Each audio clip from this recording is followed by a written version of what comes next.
Assalamualaikum warahmatullahi wabarakatuh. Selamat datang di channel Ngobor. Masih channel Ngobor, bukan ngobor ala bukan ngobor. Channel Ngobor bukan apa ya? Bukan channel yang lain. Klalen. Udah nggak apa-apa. Channel Ngobor masih bersama kami. Bersama kami berdua. Masih bersama kami berdua. Ada Mas Karbat di sini. Iya. Dirimu ngenalin diriku. Oh iya, ada Mas Tawab di sana. Kita sama-sama pendatang baru di sini. Betul. Ya. Dan ya seperti cerita-cerita sebelumnya, Mbah Karbat ini mau Mbah ya? Nggak apa-apa ya? Masa Mbah sih? Afan. Oke. Afan. Ini Mbah Karbat. Terus apa? Mas Karbat aja. Mas Karbat. Oke, yang Mas Jawani udah pakai begini. Oh iya wes ya. Iya. Kita Jawani aja. Jawani. Mas Karbat itu mau bagi-bagi cerita seperti Bro Ayung sebelumnya. Betul, memang tugasnya seperti itu. Tugasnya seperti itu. Dan alhamdulillah ini termasuk yang cepat belajar. Katanya Jawa nih kok tetap ana makanya. Nanti ceritanya pakai bahasa biasa. Oh, ceritanya pakai bahasa biasa ya. Seperti Yoko, kalau belajar langsung set hafal. Yoko. Iya, tadi belajar sama Mas Tawab, Mas apa namanya? Labib. Mas Labib bahasa Tegal seperti langsung bisa. Oh, langsung bisa ya. Nanti kalau ada keliru-kelirunya ya dibenerin gitu. Ngomong-ngomong Yoko jadi ingat Bibilung. Bibilung cantik luar biasa, iya. Dulu kita tuh masih kecil itu, tapi kita jatuh cinta kan sama Bibilung kan? Betul. Sama kan? Aku emosi kalau Yoko dekat-dekat. Yang pas diperkosa marah nggak? Marah Oh dong. iya benar. Padahal kita terlibat gitu loh. Padahal kita masih SD gitu loh. Kenapa ya sudah ada seperti itu ya? Marah loh. Kesel loh gitu, sampai nggak bisa tidur. Kalau lagi diperkosa, terus lagi bareng sama Yoko, pengen jadi hakim roda mas. Hakim roda mas. Babat semua langsung. Mas. Jadi Mas Karbat ini ada apa nih hari ini? Nyapa teman-teman boleh. Nyapa teman-teman dulu boleh kayak Mas Ayung ya. Oke, ini langsung tak tiruin gayanya Mas Ayung ya. Baik. Awas rontok.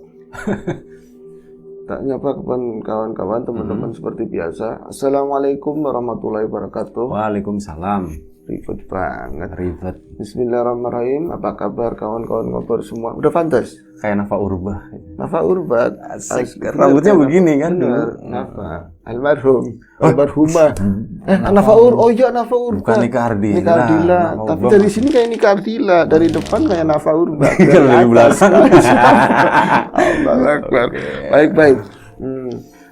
Selamat datang kawan-kawan di Ngobor. Seperti biasa kami akan melakukan cerita-cerita seperti yang sebelumnya. Ada Mas Riam, ada Mas Ayung. Semoga menghibur dan juga kita bisa. Itu ngeliatin sini ngeliatin apaan sih? Nafsu. Oh nafsu. Enggak sih. Ngeliatin. Duduknya persis banget sama kayak Mas Riam. Iya. Kan niruin udah belajar. Iya, kita akan menghadirkan cerita-cerita horor dan menyeramkan ya begitu ya betul. Mas Tawab ya. Dan selamat datang juga untuk teman-teman yang baru mampir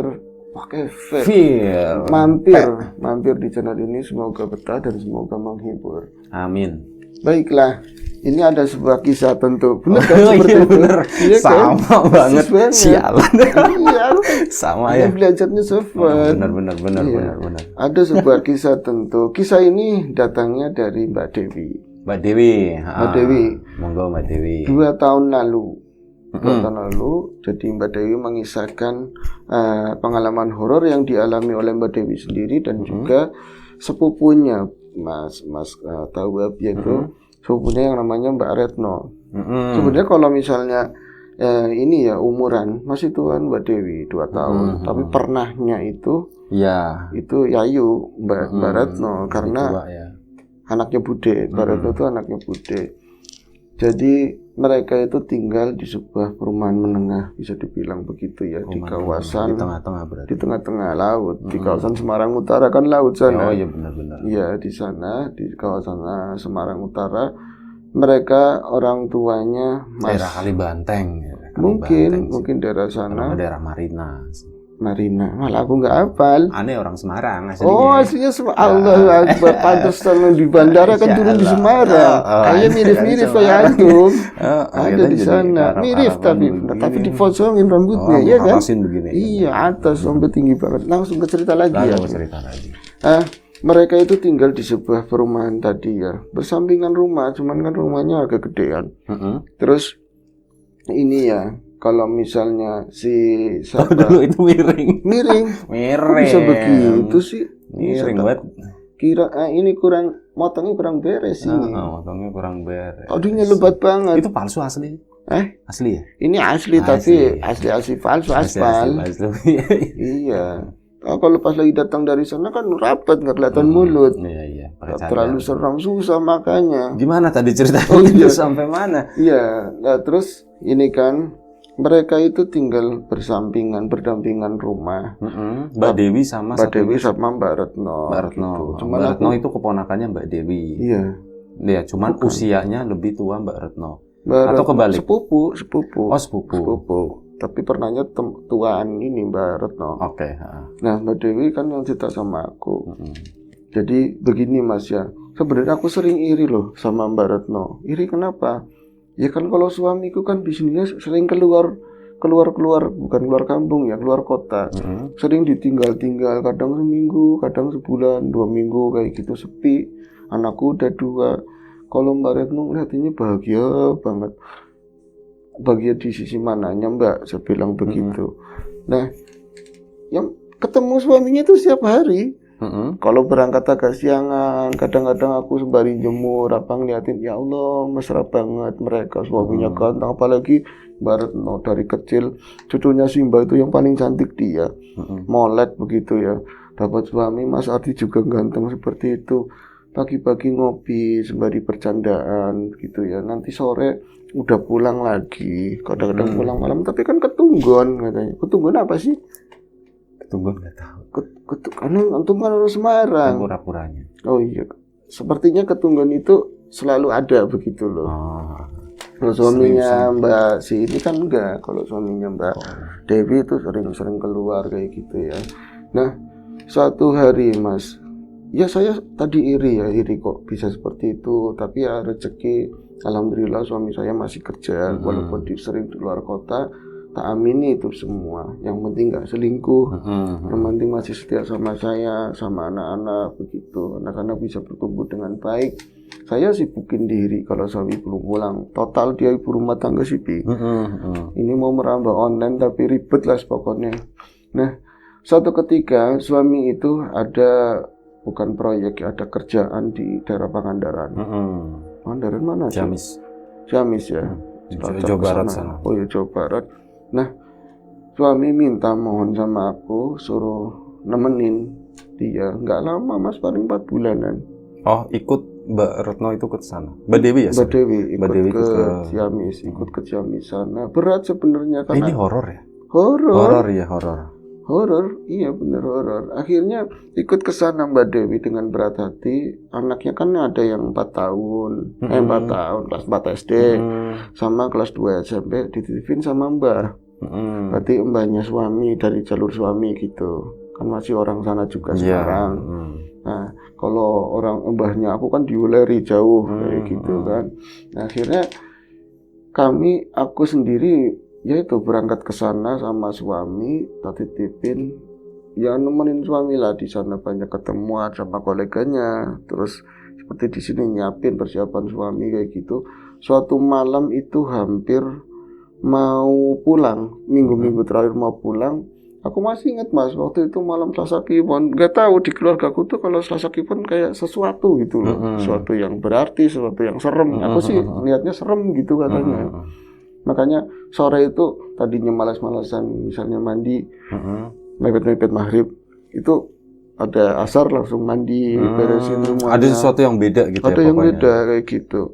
Nah, di tempat lain di Pangandaran sana, aku juga seperti itu. Mbak, di Pangandaran kan pantai gitu, terus pantai selatan. Apakah pengalaman yang enggak sama sekali Mas, enggak sama sekali. Cuma enggak seru dong. Enggak seru. Makanya ini berawal dari yang enggak seru. Kita kan belajar di sini. Kita belajar. Malam harinya aku mimpi suami pengennya kayak apa, jangan berhubungan. Ini Selasa Kliwon Mas, gitu kan. Aku mimpi di sana itu kayak di kampungnya mbahku di Weleri sana. Jadi dia punya kebun, banyak kan di situ. Kebun itu ada kebun nangka kayak masa lalu kayak gitu loh. Sekarang udah nggak terlalu seperti itu. Nangkanya baru tinggal sedikit. Kalau itu nangkanya gede-gede masih banyak. Terus bawahnya itu bersih banget. Aku jalan di mimpi itu loh, itu mimpi ya. Di mimpi itu mungkin mau maghrib lah, udah gelap. Kebun udah gelap bener-bener, tinggal mau azan mungkin. Aku jalan ke sana. Tengok ini nangka udah ambil masak-masak, terus buahnya itu banyak Besok banget. bawa tisu itu buat ngelapin. Iya ini nyanyi meruntus. Bahasa Tegal katanya tadi tanya Mas Labib meruntus namanya. Mas Labib, ini kalau yang keluar ini namanya apa sih di sini? Meruntus. Oh ya udah meruntus. Tuh ya, lanjut ke ceritanya Mas Tawul. Akhirnya apa? Aku di mimpi itu sore-sore ngeliatin ini kok pohon udah siap panen semua, mana kok nggak kelihatan mukanya? Oh oke. Sorry ngintip tadi. Iya gede-gede banget, serem kayak di film-film itu Kunti seperti itu, nggak kelihatan mukanya. Nah pohon-pohon nangka itu buahnya gede-gede, kayaknya enak ini ya. Aku pengen sebenarnya, tapi mau ngambilnya gimana? Itu kan berat, harus mimpi naik ya? Di mimpi. Kepengen doang. Tahu saudaraku itu Retno itu Mbak Retno itu tahu dari belakang itu kayak nyenggol marah. Tuh kayak gitu. Awas, ya sih mau ngapain kayak gitu. Bahasanya campur-campur bahasa Semarang kan. Apa bahasa Arab? Enggak, bukan bahasa Arab. Apa kuwi? Arab jebol kuwi. Gitu kan. Mau ngambil itu. Nangka. Enggak, cuman pengen tapi mau ambil pangan. Enggak boleh kayak gitu. Kok enggak boleh, ini kan punya Mbah.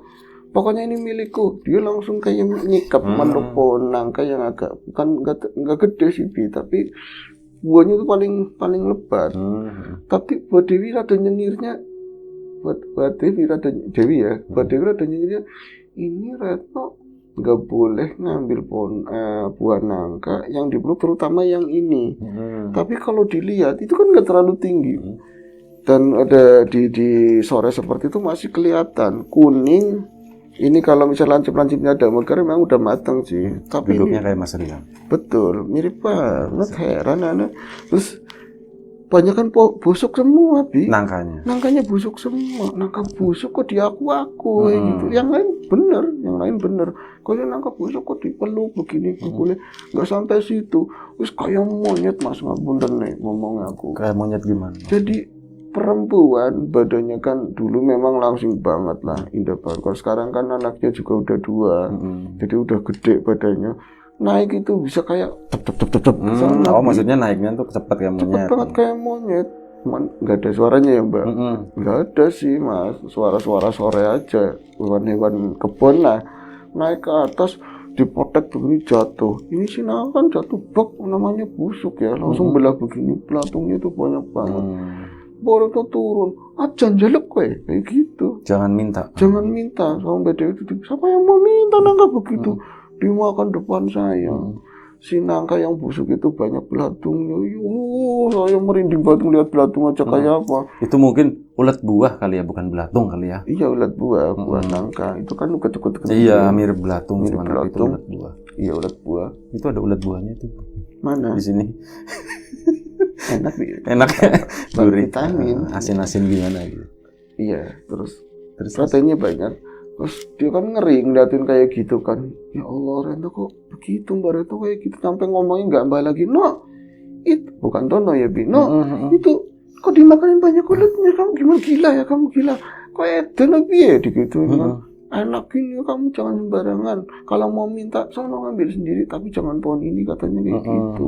Terus aku di sana teriak-teriak, Mbah Mun butuh muedan gitu. Mbah Mun itu mbahnya mereka berdua. Mereka kan di belakang rumah. Terus Mbah Munnya datang, enggak Mas, aku teriak-teriak. Perasaan situ langsung gelap kayak gitu. Tahu dibangunin sama suami. Kamu makanya sih kalau misalnya mau hari apa aja jangan dikultusin. Jadinya kan mimpinya yang enggak serem. Ini yang malam Selasa Kliwon itu ya? Iya. Kamu mimpi apa sih, ceritain sama suami. Malah suami yang jadi kepo. Katanya, kok bisa kayak gitu? Kok nangka busuk malah nggak boleh minta, malah dimakan sendiri. Ya kayak gitu Mas. Nah, selesailah seminggu terakhir kita di sana. Akhirnya pulang itu sampai rumah jam-jam 7:30 malam. Dan biasanya rumah kami berdua kan ada di ujung perumahan sana, paling ujung. Oh, posisi terus Kupil nih. upil. Enggak, itu kumisnya ada yang naik ke atas soalnya. Oh iya, pantesan dibawain ya. Ini kayaknya minggir kurang ke kanan deh. Kurang ke kanan sedikit, kanan ke sini. Iya, Oke, siap. Sudah pantas? Belum Ya. Enggak apa-apa. Lanjut ke cerita Mbak Dewi. Mereka pulang tuh sama suami, mereka di mobil bingung. Gini, yang ngomong si suami, "Mah, lihat itu ke kanan. Iya, rumah kita udah deket. Itu samping kita, jalan pelan banget kayak gitu. Ada polisi tidurnya segala macam. Ngapain tidur di situ? Iya, ngapain tidur di situ ya Pak Polisi ya? Bukan, itu kan yang belendukan itu. Ceklugan. Di sini ngomongnya polisi tidur. Enggak, di sini ngomongnya ceklugan. Ceklukannya. Siapa yang ngomong tadi? Iya.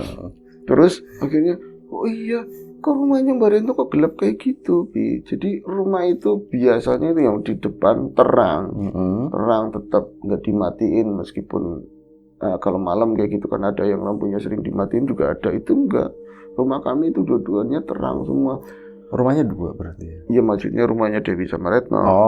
Kan jajaran Retno dulu baru Dewi.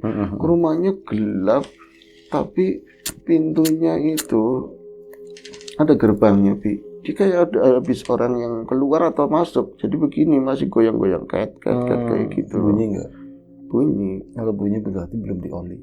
Belum diganti oli, tapi kan dari mobil nggak kedengeran. Mas Riam biasanya bilangnya kayak gitu. Persis banget, makanya. identifikasi banget. Terus aku juga harus di rumah saya nih. Iya. Tapi duduknya udah mirip begini. Udah mirip ya. Suaranya juga sedikit. Iya. Akhirnya apa? Loh, Mas, kok itu kayak ada yang keluar apa yang masuk gitu ya? Kamu ngeliat sesuatu apa? Enggak. Terus akhirnya satu rumah, ini kan sampingnya rumahnya mereka sendiri. Nggak terlalu dipikirin, mereka udah lelah. Akhirnya turunlah di depan gerbang rumahnya sendiri. Mbak Dewi kan buka bagasi, suaminya cuma ceklek kayak gitu. Yang buka itu Mbak Dewi, yang nurunin oleh-oleh, terus koper-koper itu kan baju. Itu lagi pas nurunin, ada sesuatu yang aku pikir ini ya, siapa sih Mbak Retno itu tahu kalau kami pulang. Jadi, ada ngomong kayak gitu. Tapi Uwi nggak diterusin, kamu masih sibuk itu ngambilin itu. Baru udah nurunin sebelah sini, nggak nurun. Kalau sebelah sini kan langsung lihat ke rumah. Aku nurunin sebelah sini. Nah, nanti kan muter gitu kan, muterin mobil. Uwi kayak gitu. Kok Uwi cuma Uwi doang sih Retno? Mbak Retno kok manggil tapi nggak ada terusannya kayak gitu loh. Tapi sudah terusin dituke Mas, ditutuke ki. Aku diterusin ngambil ini. Terus penasaran, ngomong lagi, kayak gitu lagi, tapi ujungnya doang. Cuma manggil doang ya? Kayak gitu. Berarti kalau samping mobil itu Bentar, ada telepon. Ada teleponnya. Bentar ya. Orang tuanya ya pasti. Bukan kan? Mas Riam telepon. Oh, Mas Riam. Gak apa-apa. Ya, biar enggak itu remote AC. Oh, kalau telepon matiin aja. Kita kan profesional. Iya, kita marahin aja. Benar. Ya kan? Marahin. Kita lagi lagi serius. Lagi serius. Terus gimana, gitu. Terus kalau pas nyebutnya mobil itu, memang udah masuk pelatarannya itu Dewi di ujung gitu ya, ada gembel-gembel ini lah tanaman. Mobilnya tuh mundur berarti masuknya mundur enggak begini. Oh, maju kan dia di belakang buka bagasi. Tapi itu udah posisinya di dalam gitu ya. Iya, masih di luar. Masih di luar. Angel. Terus anaknya enggak berani keluar terus. Mama bukan gitu, enggak kayak gitu. HP-an bocah sekarang kan. Iya. Nah, ini ada suara lagi, akhirnya diberani nengok ke sana. Ada tumbuhan itu mungkin kayu apa yang rame-rame di bonsai itu ya. Nah, itu kan gembel banget. Ada sosok di balik itu. Kalau misalnya Dewi, ngapain pakai ngumpet-ngumpet loh? Kita udah biasa ngobrol bareng 4 bulan lalu gitu kan. Ngapain? Iya. Ya kan, ngumpet-ngumpet. Jadi ada pagar-pagar begini kan besi. Terus di sana itu ada pohonan. Kok seret kayak gitu? No, digituin. Baretno ngapain? Di situ ngapain? Itu nggak jawab, nggak apa. Orang tuh aneh banget. Kalau mau keluar aja. Biasanya kalau aku pulang dari mana aja, ada Lendi kayak gitu kan. Seneng ikut gembira kayak gitu. Terus nanti nyangking pulang. Itu kok dari balik pagar, di balik kembang juga.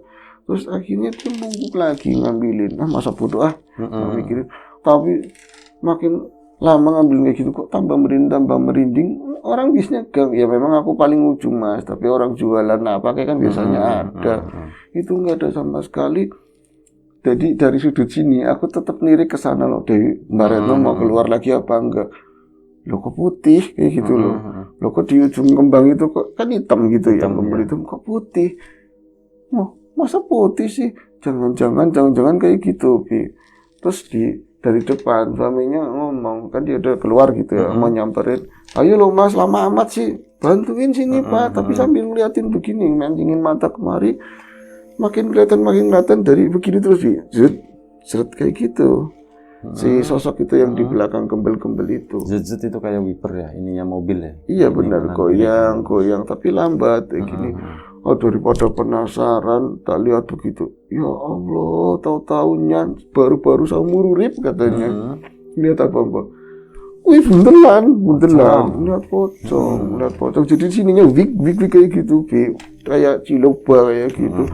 Aku langsung lari langsung ngomong keras-keras pocong kayak gitu. Terus lari, lah di sini suami kemari tabrakan aku sama suami. Kamu gimana sih? Mas, pocong gue gini jero pager. Pocong Retno kayak gitu. Ngomongnya pocong Retno. Di rumahnya Retno maksudnya. Pocong di rumahnya Retno. Saking susahnya ngomong lagi kayak gitu. Mana dicariin nggak ada, Bi. Dicariin suaminya mana? Padahal suaminya juga takut. Sosokan aja. Sosokan tadi di dalam sini. Pas mereka mau balik arah, pintu itu bunyi lagi yang depan gerbangnya Retno. Kayak gitu. Si itu keluar, tahu ada di situ, Bi. Jadi posisinya si itu keluar, si itu siapa? Si Pocong. Pocong ya. Dia itu posisinya naik begini, Bi. Kayak orang cep lagi gitu. Di atasnya. Di atas pagar. Di atas pagarnya kan enggak tinggi-tinggi amat. Kayak gitu keluar tapi glab kayak gitu langsung. Mah, melihat apa enggak? Suami saya sampai pelan banget suaranya. Dia mungkin nahan takut, terus nahan percaya apa enggak gitu. Mah, lihat apa enggak? Lihat apa enggak? Gimana orang saya yang pertama lihat tadi di pagar? Ya aku ngelihat, Mas. Loh, kok bisa kayak gitu rumahnya Retno, terus ini gelap maksudnya apa? Terus akhirnya, Mbak Retno diketok-ketok itunya pagernya. Enggak mau, dia ke dalam, mereka udah takut duluan. Wis pulang aja. Pulang saya. Pas si ini dibawa masuk, terus pagar baru dibuka, mobil dimasukin di dalam sawangi-wangi Mas, nggak bisa tidur katanya. Sawangi-wangi apa sih?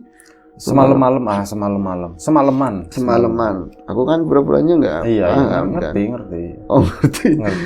Nggak bisa tidur katanya, nggak bisa tidur, mikirin. Kayaknya kalau yang di pagar itu kan mukanya nggak ke sana, tapi yang lagi cilupa itu, katanya cerita jebul kayak gitu. Paginya sini loh, vlog kayak gitu. Kan nggak enak, Bi. Iya. Orang banyak teman yang lain bisa, takut kayak gitu, Bi. Oh ceritanya langsung. Langsung di depan. Langsung kan.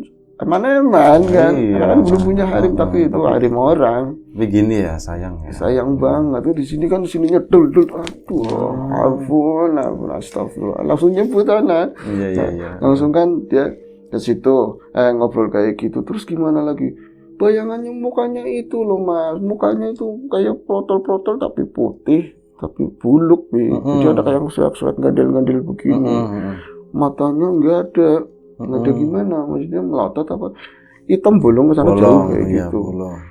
Terus kalau dibayangin kayaknya ada di deket di depan saya, di depan kamar kayak gitu, kayak menghantui lah. Akhirnya suami memang udah kelelahan, tapi dia juga lama-lama bangun. Nah, kenapa kamu mikirin yang tadi ya? Katanya kayak gitu. Udah banyak istighfar, nyebut. Nanti besok kita main ke sana ke Mbak Retno. Tapi jangan ngomong yang tadi ada begitu-begituan. Ingat ya. Dengar anaknya. Pak, Ibu tadi lagi ini kan datang ngomong pocong gitu ya. Dengar dari dalam. Enggak, bukan pocong. Mbah Karbet. Oh iya. Sorry, biasanya kan stop dulu ya. Oh iya. Oh, ini menyesuaikan. Biar persis banget. Biar persis. Oke, lanjut. Mirip kan, udah mirip. Mirip banget. Udah mirip kayak ngobor beneran. Lanjut ya. Pagi harinya, pagi-pagi sekali, Mbak Dewi lunta bluntup. Bahasa Jawa lunta bluntup. Bingung anak kan, lunta bluntup. mungkin tengok-tengok keluar ya, nggak nyuci dinyuci-nyuciin. Iya. Ya kan, ini Retno belum keluar, Mbak Retno belum keluar. Ada Mas Ardi itu suaminya. Tapi biasanya dia duduk di depan baca koran kayak ngopi, enggak, dia tuh keluar pakaiannya belum pakaian kerja, kayak orang marah, kayak orang marah itu langsung ada geladak gitu, ya bahasa Tegal ada geladak, langsung berusak-gerusuk itu keluar, malah pintu aja gebrak kayak gitu, langsung mobilnya udah di luar. Berarti kan udah dikeluarin dari malam atau semalam kita pulang dia baru pulang gitu kan, langsung tancap gas ke sana. Lama-lama tak perhatiin nggak keluar juga Mbak Retnonya. Akhirnya aku inisiatif izin sama suami sama bawa oleh-oleh. Nah dari sana oleh-olehnya apa, ada payam segala macam. Payam mah Bandung ya Pi. Iya. Tapi banyak di sana banyak. Banyak ya. Akhirnya, tape ya, payam tape. Duduk nungguin Mbak Retno, sini aku di sini, ayo keluar, assalamualaikum. Itu jawabnya suaranya berat di dalam, sembari setengah nangis lah kayak gitu. Katanya, mlebu ae, katanya masuk. Dia jawab aja. Sama enggak waktu itu? Ya jawab mungkin pelan, tapi ya. pelan. Kayak orang sakit, Tatanya disamperin, ternyata nggak jauh, dia di balik ini pintu, kan ada sofa ya, ruang tamu di situ, kelelengan, posisinya. Ya Allah, Mas, Mbak Dewi cantik luar biasa, aku pikir. Aku udah bilang, Mbak Retno cantik luar biasa. Aku lihat itu pertama lihat tuwir, Mas, langsung tua. Maksudnya tua dalam arti keriput atau apa? Masih sama, cuman rautnya bisa kayak menghitam, keriput-keriput. Karena mengurus gitu. kali ya. Kurus bisa dibilang kurus nggak terlalu, nggak terlalu, tapi bisa orang kayak orang tua gimana sih? Orang tua, aku langsung astagfirullahaladzim, tapi pelan jangan sampai nyinggung perasaannya ini kan Mbak Retno. Langsung duduk, loh jenengan kenapa toh yuk digituin, jenengan kenapa kayak gini? Aku sakit aku sakit. Itu sih kurang ajar kayak gitu. Siapa kurang ajar? Suami. Suami maksudnya apa? Aku tangike, aku dibangunkan, kayak gawe banyu dewe kayak gitu kan. Anak-anak lagi nggak di situ, ternyata anak-anaknya dia nggak ada di rumah mbaknya semua. Mbak, jenengan sakit apa gimana? Ya kayak ini keadaannya, aku kayak gini, aku meriang, aku udah sakit semenjak kamu itu ke Pangandaran, aku udah begini sebenarnya, tapi ini parah-parahnya minggu-minggu kemarin katanya begitu. Lo penyebabnya apa? Nyikap, nangis katanya sambil senggukan nangis begitu. Ya Mbak Dewi paling bisa nadangin doang, nanti juga cerita gitu kan.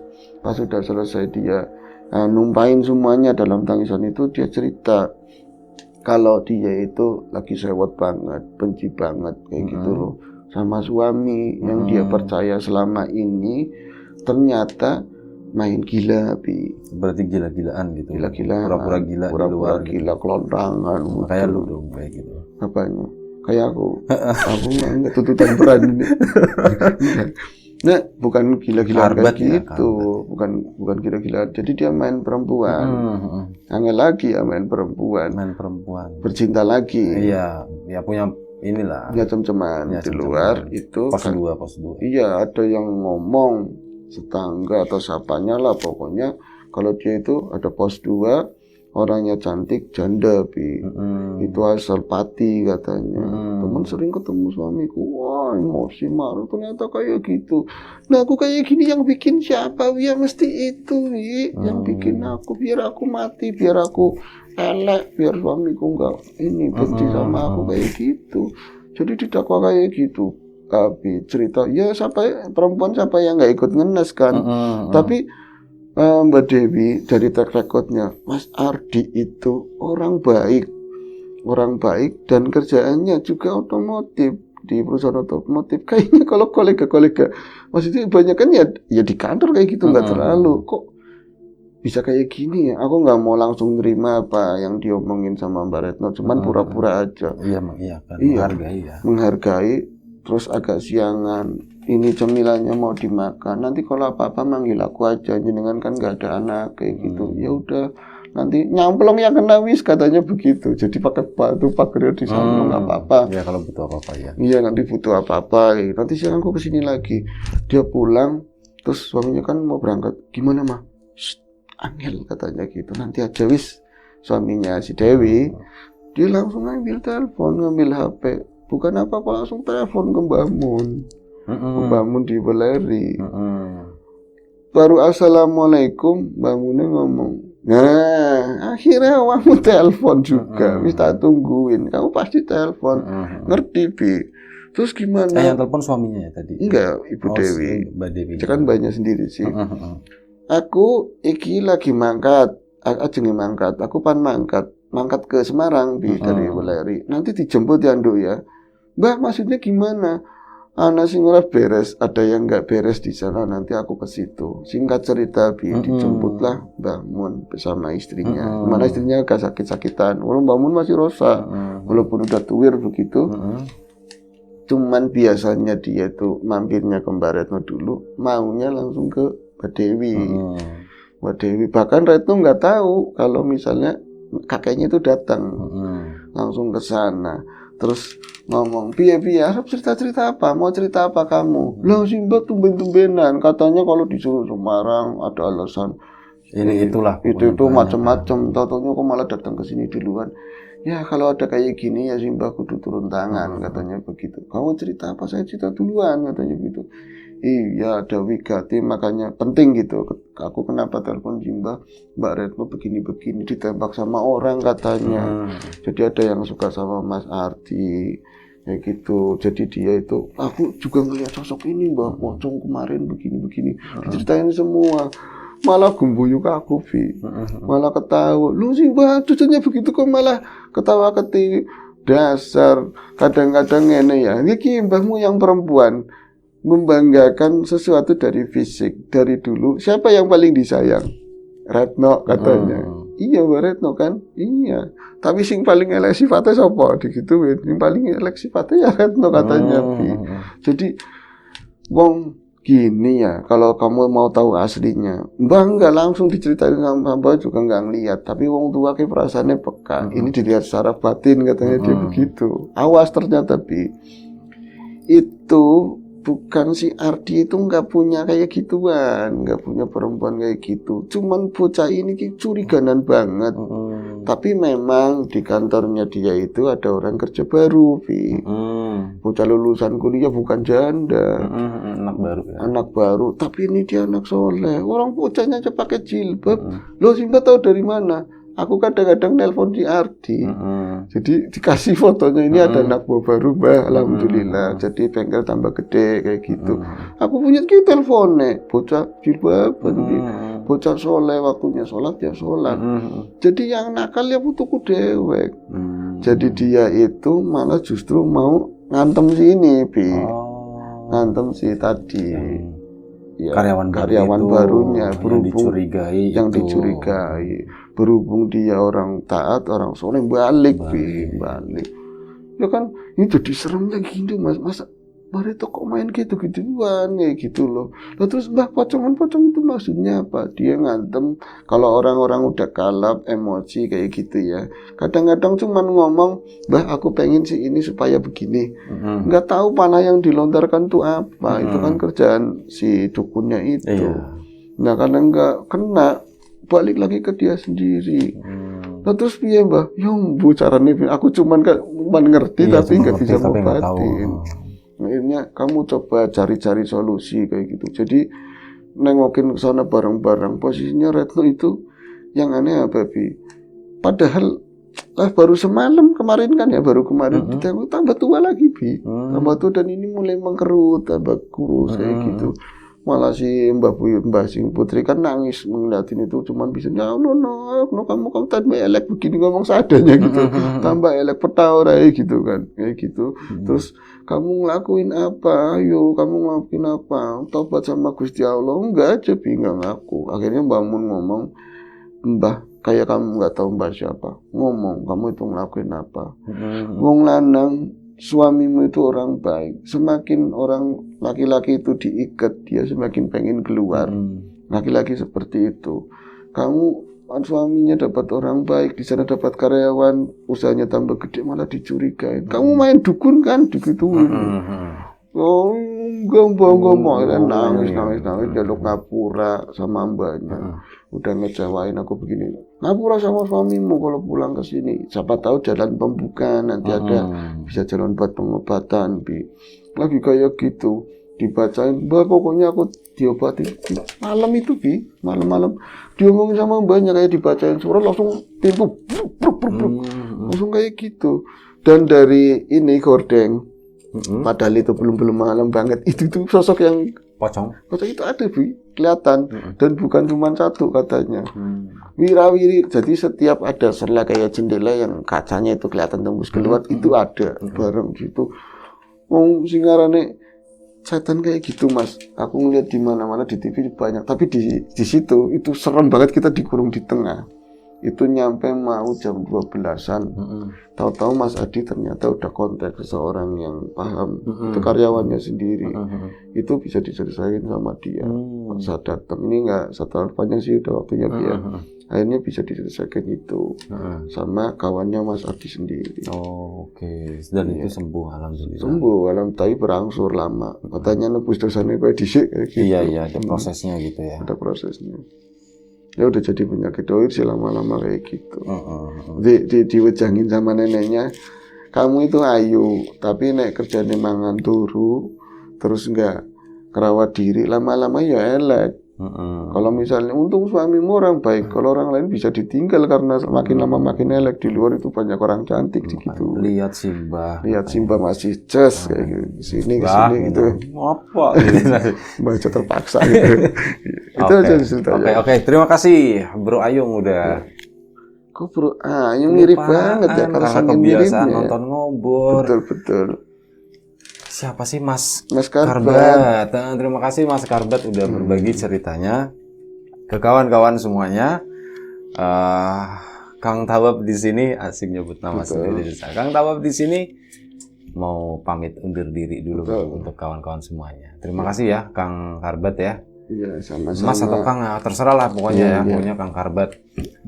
Kawan-kawan di rumah, doa terbaik untuk kawan-kawan semuanya, karena belum hafal doanya Bro Karbat ya. Iya. Mas Karbat. Karena belum hafal doanya, jadi ya gitu, doa terbaik untuk kita semua dan kawan-kawan di rumah. Mohon maaf kalau misalnya ada sesuatu yang nggak berkenan di mata, di hati, di telinga kawan-kawan semuanya, mohon dimaafkan. Kayak gitu ya? Kayak gitu. Kurang lebih kayak gitu ya. Besok ini cukur ini kayak gatel banget. Cukur aja enggak apa-apa. Pakai nanti diberiin ini garok ya. Garok. Pacul bisa pacul. Pakai pacul juga boleh. Oke. Sampai jumpa di episode selanjutnya. Ngobrol horor ya, Kang Karbat. Assalamualaikum warahmatullahi wabarakatuh.